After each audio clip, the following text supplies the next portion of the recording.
It is miracle.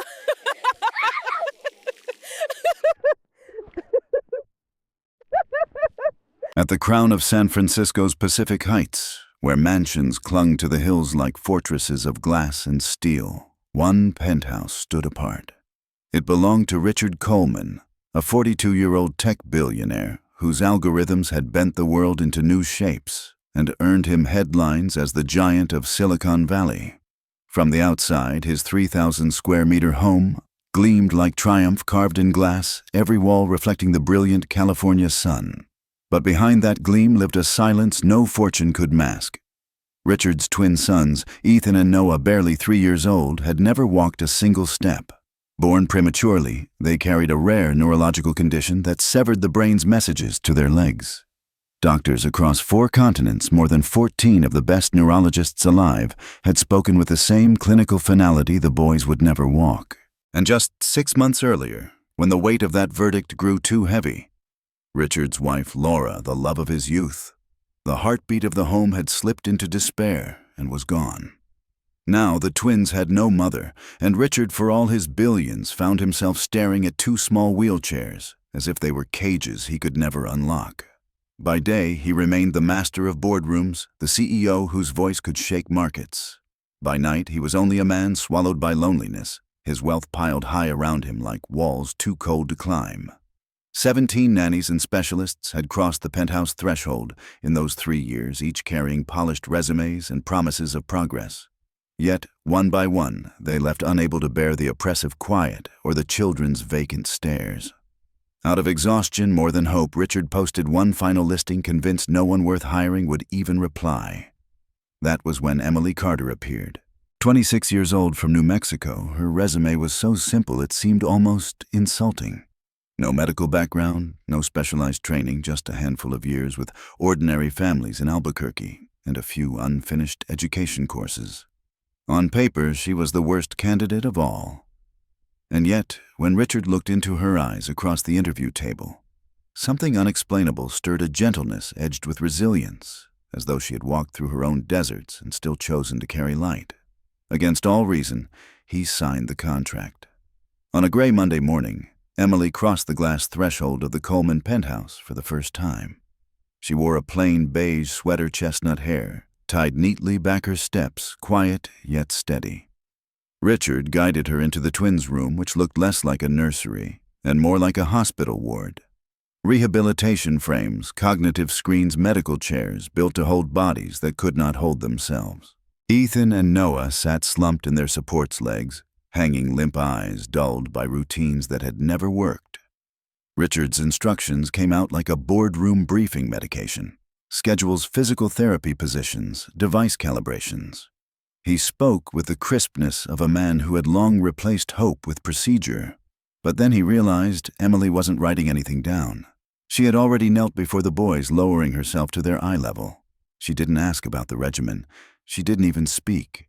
She just held their gaze, quiet but unwavering, as though she was reminding them that they were seen not as patients, not as problems, but as children. And then Emily did something Richard hadn't expected. She began to sing. Not a cheerful lullaby or the polished tune of a music therapist, but a raw, ancient melody that seemed to carry the sand and wind of New Mexico deserts. Her voice was soft, rasped by emotion, weaving sorrow and warmth in equal measure. As she sang, she gently took Ethan's feet, then Noah's, and began moving them with the rhythm, guiding them like dancers learning steps in a forgotten choreography. Richard almost cut her off, ready to insist on what doctors had told him countless times, that the boys could not feel their legs. But before the words left his lips, a sound shattered the air. Ethan laughed, bright, sudden, alive. It was the sound of sunlight breaking through storm clouds, so unexpected that Richard's chest clenched.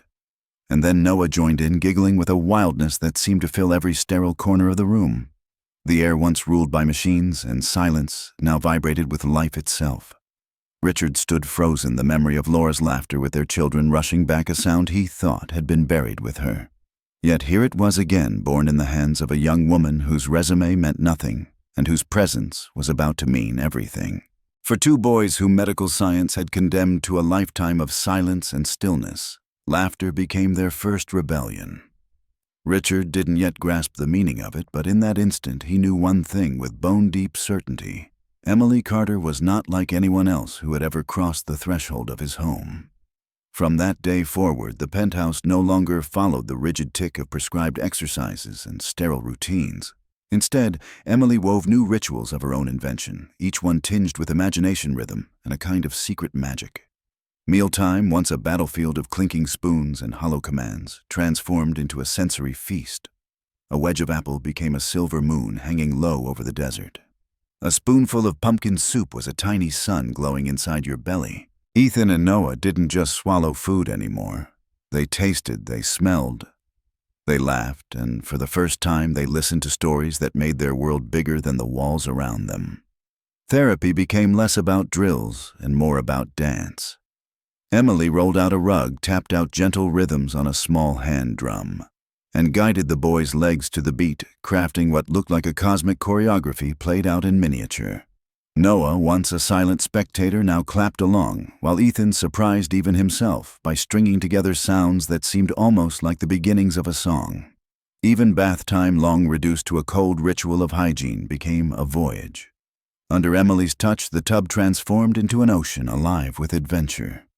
Rubber ducks lined up as sailing ships, and her voice painted stories of sea voyages, storms, and stars. Ethan and Noah splashed water with glee, eyes shining as though they truly believed they were voyaging across unknown seas. Richard observed from a distance, his skepticism wrestling with something perilously close to wonder. In the solitude of his office, he replayed the security camera footage. Emily's movements were deliberate, almost ritualistic, never random. Each swing of the leg, each arc of her arm, every hushed melody. It all seemed to follow a hidden structure, as if she were performing from an ancient score written not in ink, but in memory. And then the changes began. Ethan, once a picky eater who pushed plates away, began finishing meals asking for more. Noah, long tormented by sleepless nights, now drifted into dreams in Emily's arms without a single pill. More telling than anything, both boys sought her constantly with their eyes. When she left the room, their heads followed her desperately, as if they were sunflowers tracking their only source of light. Richard's heart broke and healed all at once, when one quiet afternoon he opened the door to find Ethan clinging tightly to Emily's sweater, unwilling to let go, while Noah pressed out a sound so close to the word stay that it froze him where he stood. The word was raw, unfinished, but it was more language than either boy had ever managed. In that moment, Richard realized the sterile silence of the penthouse was shifting. Laughter, half-formed words, and small cries of joy echoed against glass walls that had known only grief. This was not routine care. It was awakening the first notes of a symphony long thought impossible. 3 weeks after Emily's arrival, the transformation revealed itself in a way Richard could never forget.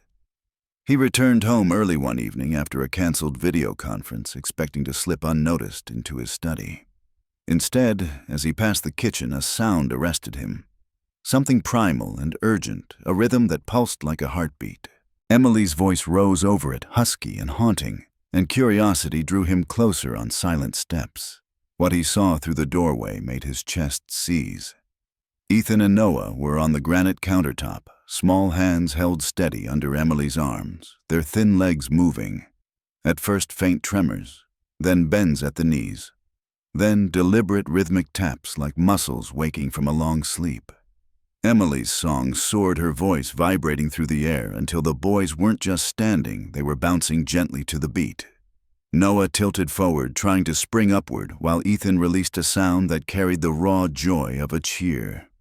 Richard gripped the door frame, every medical verdict he had ever been given, crashing against what unfolded before him. Impossible, irreversible. And yet here it was, his sons moving their legs to music. His instinct was to rush forward, but fear of breaking the spell froze him. He slipped away unnoticed, retreating into his office where the cameras confirmed what his eyes had seen. On the screen, Emily lowered the boys from the counter to the rug, propped them against cushions, and led them into a clapping game. Ethan slapped his hands with wild energy. Noah laughed until tears streaked his cheeks. That night, Richard did not sleep. He sat alone in the dim office, replaying the images over and over, until tears spilled unbidden. He had not cried since Laura's death, when grief had hardened into ice. But now, for the first time in years, the tears were born not from loss, but from hope. A fragile flame he had thought buried forever. The very next morning, Richard did what any man of reason would. He called in the best. Dr. James Whittaker, a renowned Stanford neurologist whose name carried weight in medical journals worldwide, arrived at the penthouse expecting to confirm the same grim verdict written years before. But when Ethan and Noah bent their knees ever so slightly at Emily's prompting, Whittaker froze. His pen slipped from his fingers, forgotten on the polished floor. He ordered immediate scans, and the results left the entire team stunned. Brain regions once stamped permanently silent now lit up with sparks of activity, as if switches buried in darkness were being flipped back on. Whittaker whispered half to himself, "Impossible. This defies every statistic." Yet Richard knew what he had seen was no trick of light, no delusion born of grief. It was the beginning of something his billions could never buy, a miracle unfolding before his eyes. That night, unable to bear the weight of unanswered questions, Richard invited Emily to sit with him in the vast living room. Golden light from the city shimmered through the glass walls, casting fractured reflections across the marble. They sat opposite one another, the silence heavy until Richard finally broke it, his voice trembling despite his controlled tone. "Who are you really, Emily? I've seen the impossible. I need to know." For a long moment she said nothing, her eyes drifting toward the San Francisco skyline, its towers twinkling like artificial constellations. At last she turned back, her expression bright, yet burdened with something deeper. "I'm not a nurse. I'm not a scientist," she began softly. "I grew up in a small town near the New Mexico desert. My grandmother was the last of our family's healers women who believed the body wasn't a machine to be fixed, but a symphony to be tuned. When one instrument fell silent, the whole orchestra faltered." She paused, gauging whether he could handle the rest. "When I was 18, she died. I ran. For 2 years I disappeared, no records, no contact. I lived in places maps don't name, monasteries in the Himalayas, hidden villages in Tibet, sanctuaries where teachers guarded knowledge older than written history. They showed me how sound and movement could awaken dormant pathways, frequencies Western medicine hasn't begun to touch." Richard wanted to scoff, to cling to science and data. Yet the image of Ethan swaying on the countertop, Noah laughing with wild abandon, kept intruding like undeniable proof. Emily's voice grew steadier. "Your sons aren't paralyzed the way the doctors claim. Their brains were injured, yes, but instead of destroying function, the trauma shut systems down like a computer in safe mode, waiting for the right command to restart. The world called it hopeless. I didn't. I'm not healing them, Richard. I'm reminding their bodies that they once knew how to move. The music, the rhythm, it's not magic. It's memory. They are the ones opening the door again."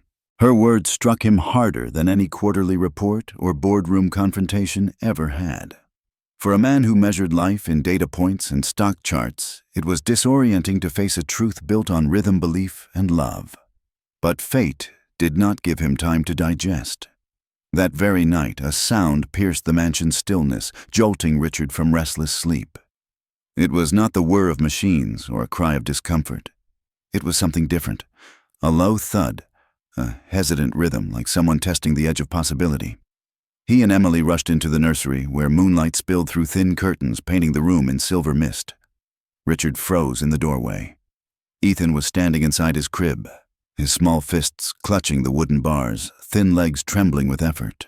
This was no reflex. It was intention.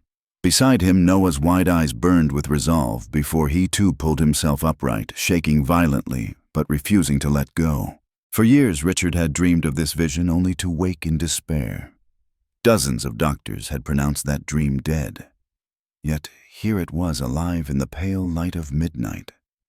Emily stepped closer, her voice barely more than breath. "You can do this." She placed a red rubber ball just beyond their reach. Ethan stared at it, then lifted his gaze toward his father.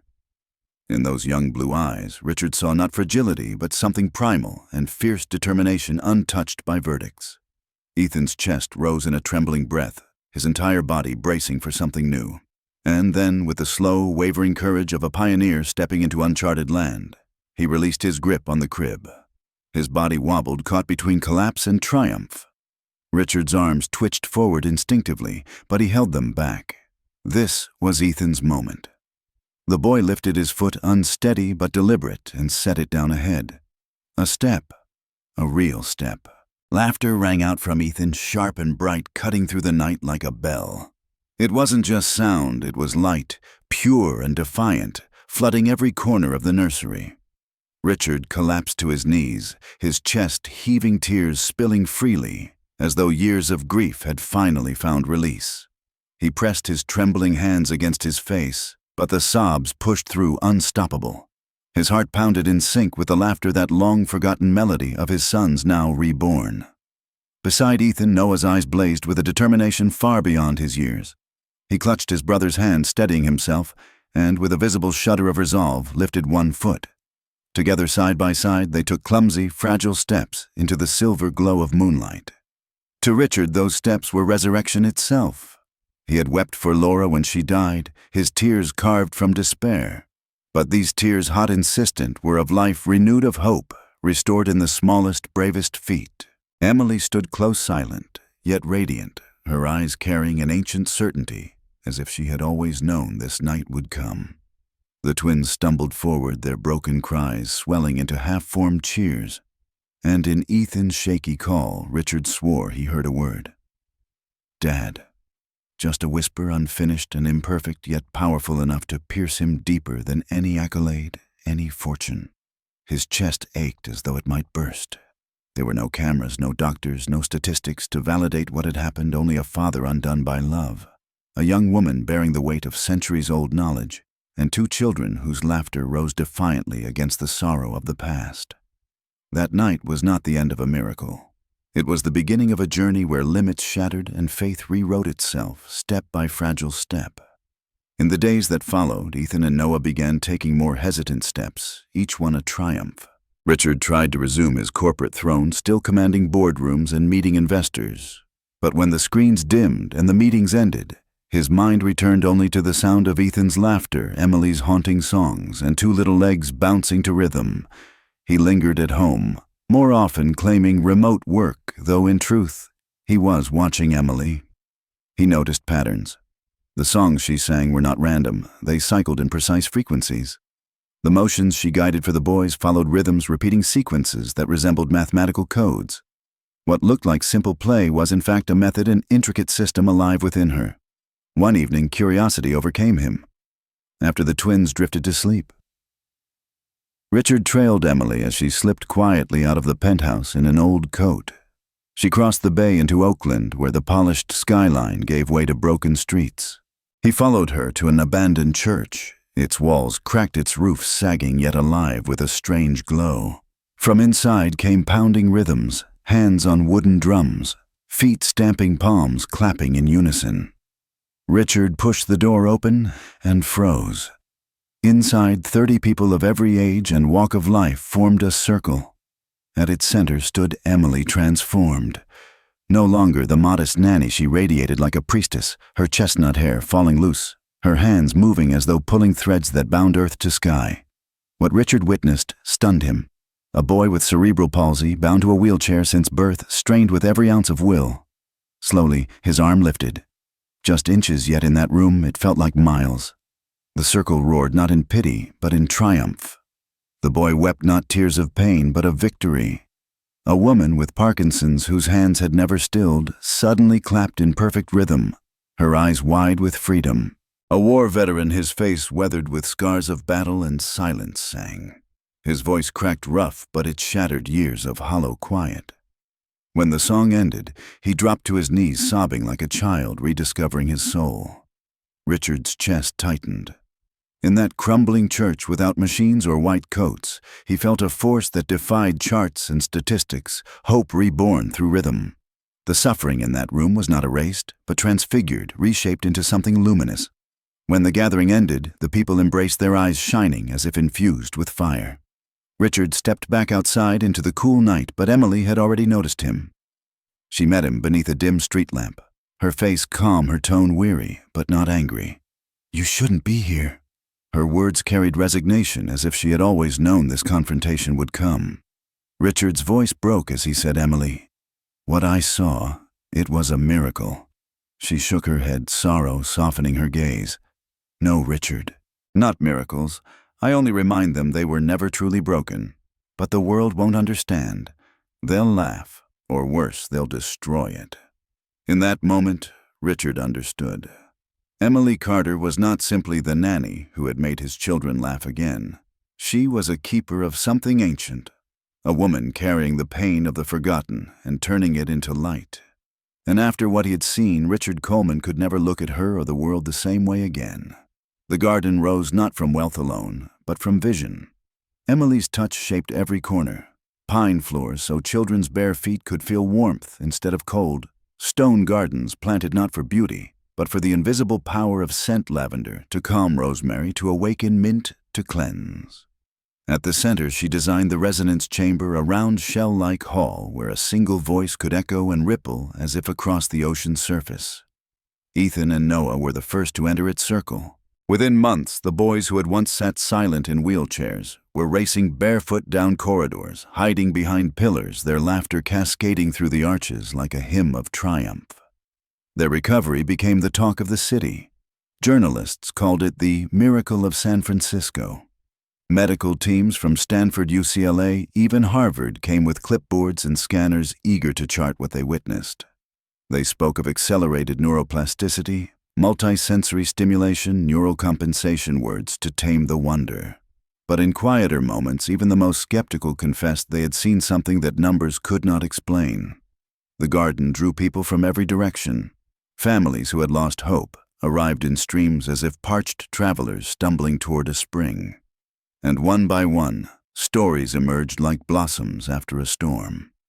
An autistic boy lifted his eyes and met his mother's gaze for the first time. A teenage girl in a back brace felt vibrations stirring in her toes. An elderly man, lost for years in the fog of Alzheimer's, suddenly whispered his late wife's name with perfect clarity. Richard walked the grounds, watching, listening, and for the first time in his life, he felt that he was building something that mattered more than stock valuations or global software empires. Emily was no longer the quiet nanny he had once doubted. She stood now at the heart of it all, radiating a strength so soft and yet so unshakable that every song, every step seemed to ripple into the air and reach the deepest chambers of those who heard. Richard loved her not because she had saved his sons, but because she had saved him from the darkness he once believed permanent. The day of the garden's public opening arrived on a radiant May morning. Sunlight poured over Carmel Valley, gilding the monastery's reborn arches, draping the crowd in golden warmth. Hundreds filled the gardens, children in wheelchairs, weary parents clutching hands, doctors in lab coats, journalists with cameras, even Richard's old rivals from the world of business.